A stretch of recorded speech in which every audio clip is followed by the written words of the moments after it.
lesbian detective. Unsolved cases. She's still missing. Yeah, they haven't found her yet.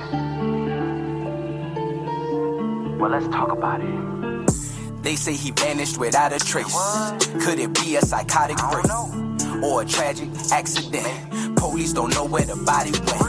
Unsolved murders, body still missing. That's unheard. Where's the witness? Lesbian detectives, what's going on? City on high alert, this out the norm. He did what, the who? Man, that ain't real, these crimes ain't true. Then come uncover these theories with us. We live right now, tuning in is a must. Right now, lesbian detective. We about to start the show, so get your popcorn ready, let's go. Pay attention to the message I present to you, the lesbian detectives.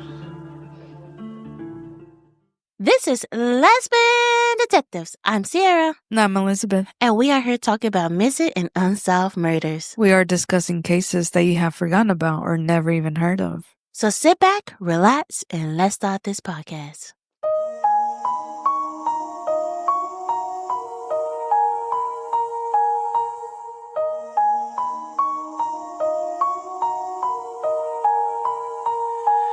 Welcome back, everybody. We are here with a new episode on a new week. And don't forget, we are doing Halloween cases. So this one is another Halloween case. And this one right here, it could be soft, but our weekend was booked. It was our daughter's birthday. We party, we swam, we drunk, we ate, and now we tired. We owe, guys. We owe. Like, it was just a weekend that I was like, this reminds me that I'm about to turn 30. Because I can't hang like I used to. Right, babe? Right. Because you couldn't either. Now, let's get into the episode. You can picture it.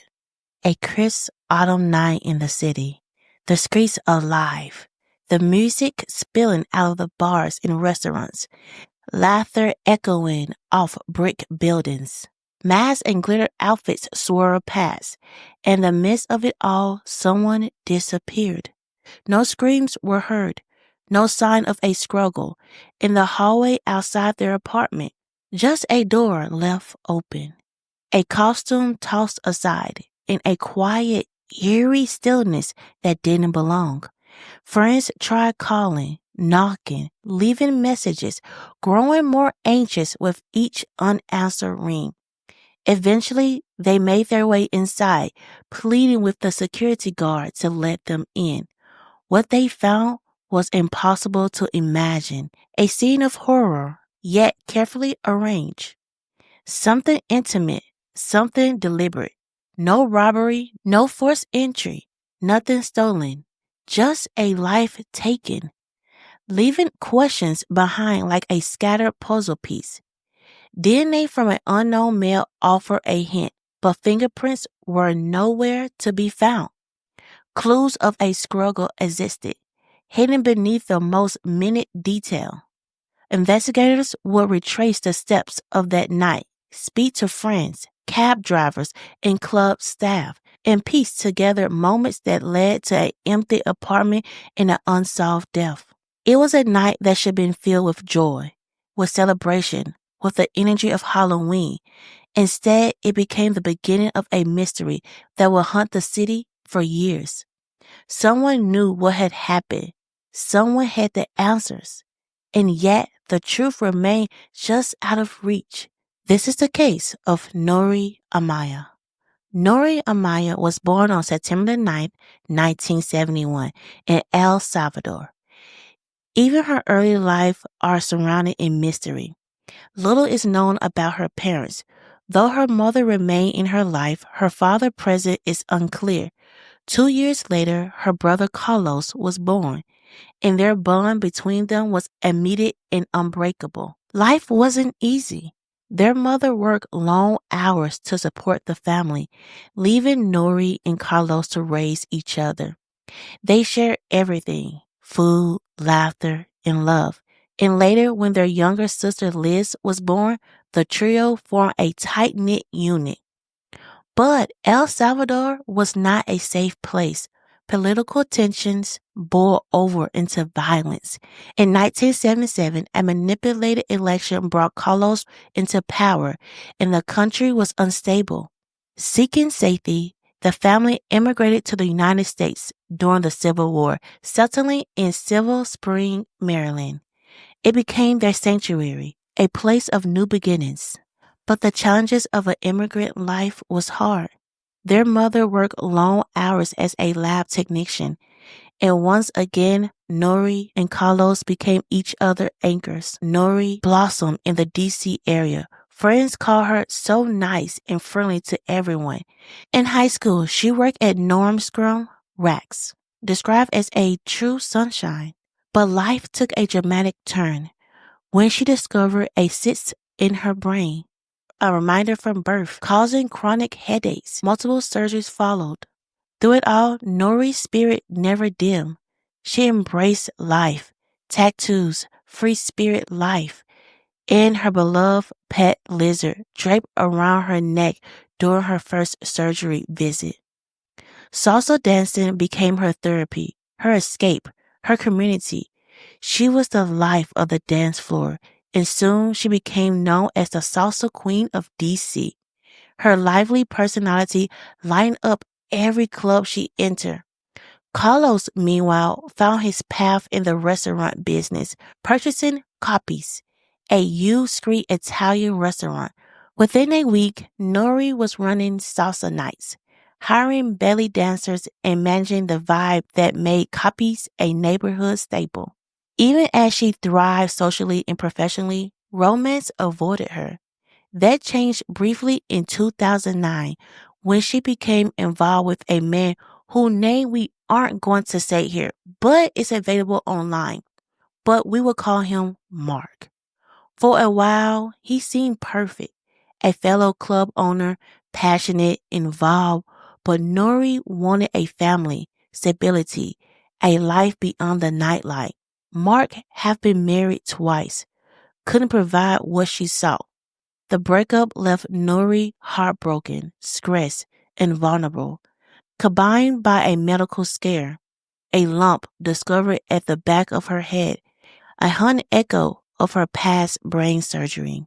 And then came Halloween 2009. Normally, Nori would spend months preparing for an elaborated costume and night of dancing. But this year was different. The stress, heartbreak, and constant demanding of running Copies weighing heavily on her. Her brother Carlos, knowing how much she loved the holiday, created a mask for her, a small gesture to bring some joy back into her life. After closing, sharing a bottle of wine, and saying goodbye to Carlos, Nori ventured out into DC nightlife.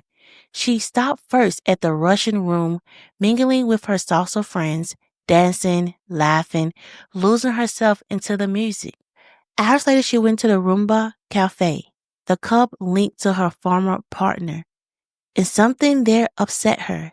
She left at 1:30 a.m., tears rolling underneath her mask. By 1:45, she arrived at Bravo Bravo, meeting her longtime dance partner, Liz. But she barely danced, barely spoke. 15 minutes later, she decided to head home. CTV footage showed her entering a taxi, leaving the night behind. But she would never be seen alive again. Her apartment, the Woodner, was a fortress, a building with 2,000 residents, manned 24/7 by security, with keycard access and cameras at every entrance. And yet, someone got to her.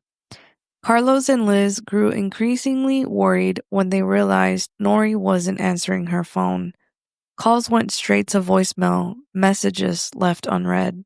Something didn't feel right. They drove to her apartment at the Woodner and spoke with the security guard explaining their concern. After some hesitation, the guard agreed to let them inside, where they finally stopped into Nori's unit. The scene that greeted them was horrifying. Her Halloween costume laid in a messy pile by the door, as if she had stripped it off immediately upon returning home. But the real shock came when they saw her on the bed. A sheet partially covered her, her skin an icy blue, ligature marks clearly visible around her neck. Even more disturbing, her long fingernails had been clipped, likely a deliberate attempt to destroy evidence of a struggle. Detective Tony Patterson, the veteran assigned to the case, noted the intimacy and precision of the crime. There were no signs of forced entry, no signs of robbery or disturbance. Everything suggested someone she knew, someone who had been in her space before and planned the attack with chilling care. DNA from an unknown male was recovered at the scene, but frustratingly, no fingerprints were found. Nori's body bore bruises, contusions, and signs of a violent struggle, a battle that may have preserved DNA beneath her fingernails, which were removed. Every detail suggested someone who knew her, someone careful, someone calculating. Investigators immediately began retracing her steps from the Halloween night. They spoke with taxi drivers, friends, club staff, and anyone who might shed light on her movements. They examined CCTV footage from the Woodner, Bravo Bravo, and the Roomba Cafe, piercing together her final hours. But the crowd of costumes, the masked faces, and the dimly lit streets made every lead murky, frustrating, and uncertain. Mark, the man Nori had recently been involved with, was cleared by polygraph and had a verified alibi. Yet lingering questions remained. A strange phone call to copies from a woman claiming to be his wife added tension to the case, raising suspicion but producing no concrete evidence. Nori's longtime dance partner was confirmed on Bravo Bravo's CCTV at the time she left, but he had lied about having a key to her apartment, creating yet another layer of mystery. One suspect in particular drew heavy scrutiny, a man who worked at one of the clubs Nori visited that night. Days after her death, he left the country, claiming he needed to return to Argentina for his father's funeral. Police flew there, collected DNA samples, and ultimately ruled him out. The investigation continued, with each lead frustratingly unfruitful, each clue seeming to vanish into thin air. The Woodner was one of DC's most secure buildings, a single, staffed entrance, surveillance cameras at the lobby, keycard access for residents, a visitor log for anyone entering, and yet somehow, Nori disappeared into the hands of someone meticulous enough to avoid capture, leaving no trace beyond that one DNA sample. Carlos never stopped searching. Even years later, he continues to question friends, follow whisper of leads, and push the police to dig deeper. Detective Tony Patterson keeps Nori's reward poster pinned in his office, a permanent reminder of a life stolen too soon. Copies eventually closed during the pandemic. Roomba Cafe shut its doors years earlier, but the case remains active, unsolved, haunting all who knew her. Tonight, as we remember Nori Amaya, Mona to her friends, we remember the laughter she shared, the joy she brought to the dance floor, the warmth of her smile. But we also remember the mystery that still shrouds her death. No, someone knows what happened that night. Someone holds the key to the truth. And one day, justice, long delayed but not forgotten, may finally be served. Before we close tonight's episode, let's take a moment to remember Nori Amaya, Mona, to those who knew her best. She was a woman who lived every day with passion, who poured herself into the people, the music, the laughter around her. She danced as if the world might end tomorrow, lighting up every room she entered, leaving behind traces of joy in the lives she touched. She was full of life, full of warmth, full of stories yet to be told. And yet, on one cold night, that life was stolen. Someone entered her world, someone ended it, and left behind only questions that still echo in the hearts of those who loved her. Who was responsible? What drove them to commit such a calculated act? How could a life so vibrant be extinguished and leave so little trace behind? The investigation has been long and complex, full of leads that twisted into dead ends, alibis that seem airtight, and clues that teased more than they revealed.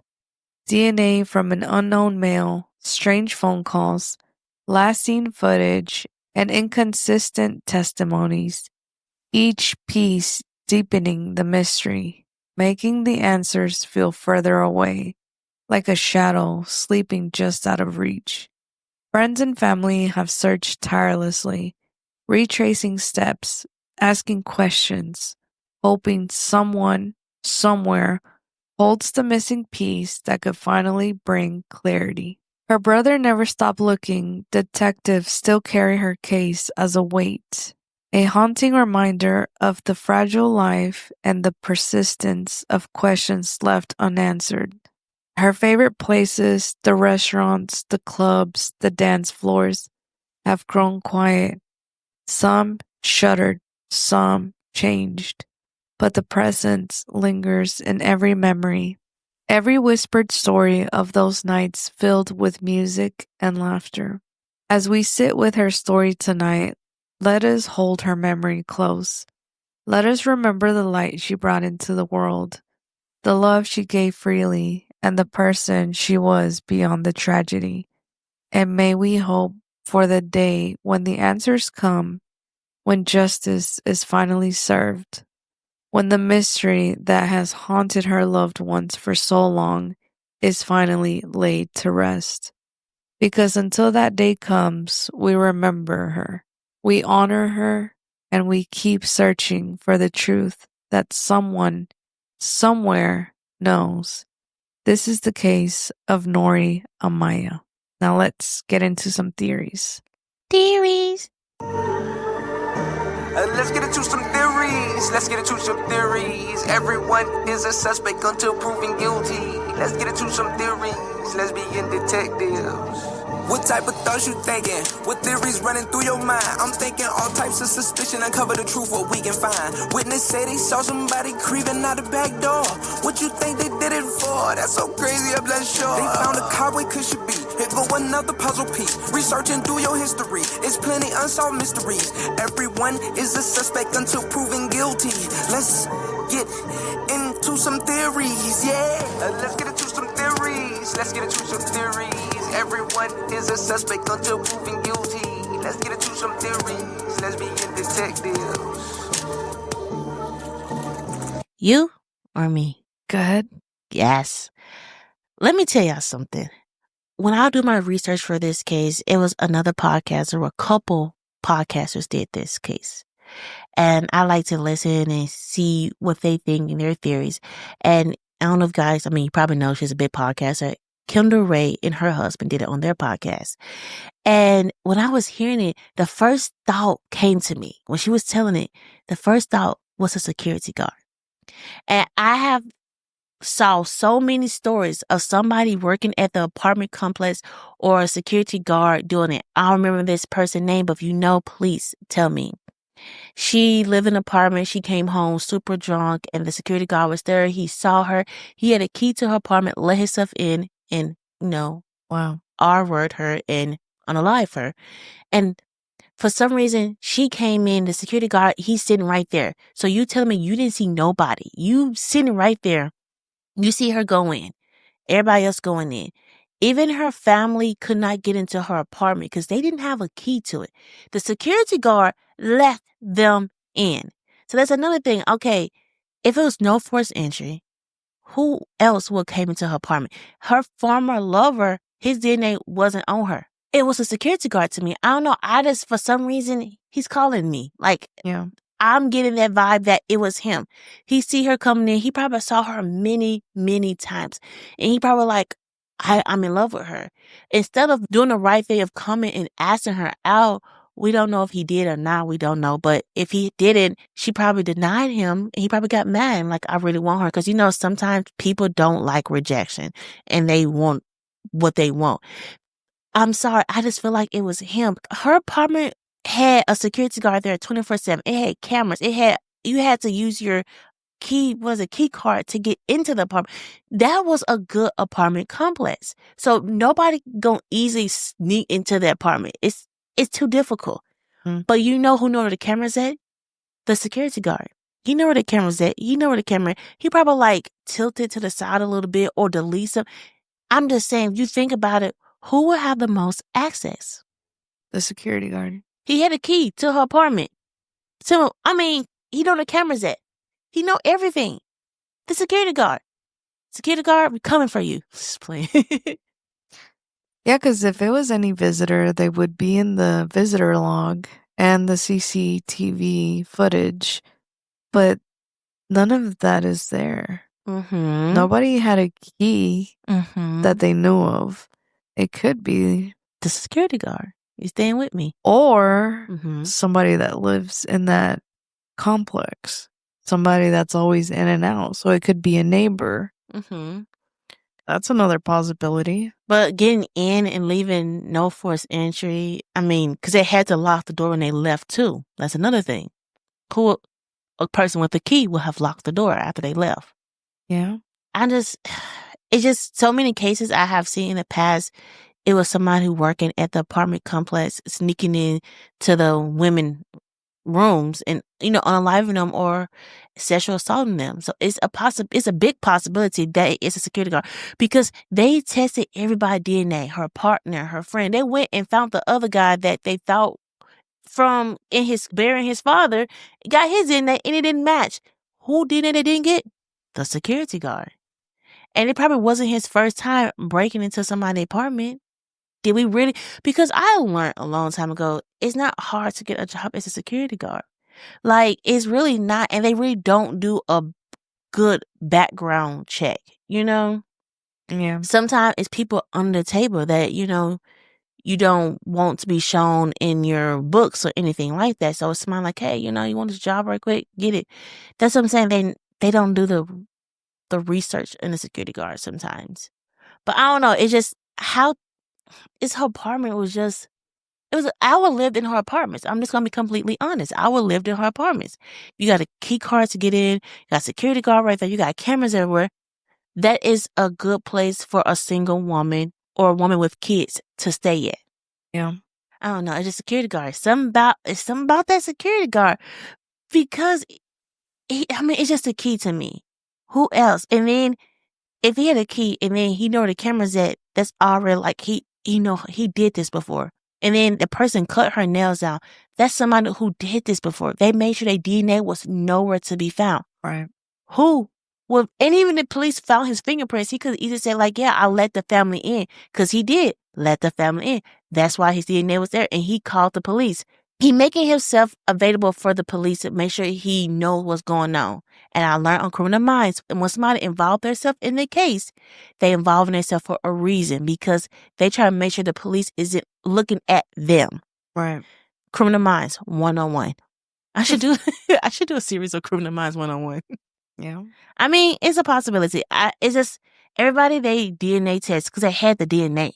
They had the DNA and they tested against her ex-boyfriend, her dancing partner, this other guy. Didn't match. Right. Because if it really was a ex-boyfriend, he could say like, yeah, like I went to her house. We, had shebang, and that's what my DNA. But it wasn't there. His DNA wasn't there. I'm just saying, guys. I'm just saying. And it was an unknown man. I wish he could have told her like what race he was. That would be a good thing. Like, what's his race? What's his height? Shebang. All that information. Solve the case right there. They can't do that now, but back then they probably couldn't do all that. So he raped her. They didn't find any bodily fluids inside of her. And they won't even tell us what the DNA is that they have. It says an unknown man DNA. We don't physically know what the DNA is. They kept that hush hush. Please stop keeping stuff hush hush. Dang. Tell us. Let me know. But I think it's security guard. Yeah, I just want to know the motive for the security guard, unless he's like a serial killer. But sometimes they don't have a motive. They're like, oh, she's there, she's tipsy, let me go for it. Or we don't know. What if like, I wonder if the police ever, well, they probably didn't have him on radar. it's just calculated. Calculated, yeah. I wonder if the police ever look at other rapes nearby to see if it's a match, or even if he work at the apartment complex. That's another thing, or near where he stay at or live. I mean, that's another thing. There's a lot. I just feel like the police should look into a security guard. I mean, hopefully they did, or hopefully they did. So, but that's our case. I think it's a security guard, and hopefully the police look into him. This is our Halloween special. We have a couple more cases. I think it's 2 more this month, and I cannot wait to give it to you guys. I can't wait for you guys to see our costume. We killing it this year. We're killing it. We did not wait to the last minute. Kind of, because I still haven't bought mine. My wife did, but it's on its way. And guess what our costume is? And when Halloween hit, we will be posting ourselves with our costume. We're on all social media. We are on all podcast platforms. We are on YouTube. So please come look at our beautiful, beautiful face. Like, comment, and subscribe. We have a case suggestion. So please tell me your case and I will do them. This is Lesbian Detectives. I'm Sierra. And I'm Elizabeth. And don't forget, everybody's a suspect. So proven innocent. Bye. Lesbian Detectives. Unsolved cases. She's still missing. Yeah, they haven't found her yet. Well, let's talk about it. They say he vanished without a trace. Could it be a psychotic break? Or a tragic accident? Police don't know where the body went. Unsolved murders, body still missing. That's unheard. Where's the witness? Lesbian detectives, what's going on? City on high alert, this out the norm. He did what, the who? Man, that ain't real, these crimes ain't true. Then come uncover these theories with us. We live right now, tuning in is a must. Right now. Lesbian detectives. Lesbian detectives. We about to start the show, so get your popcorn ready to go. Pay attention to the message I present to you, the Lesbian Detectives.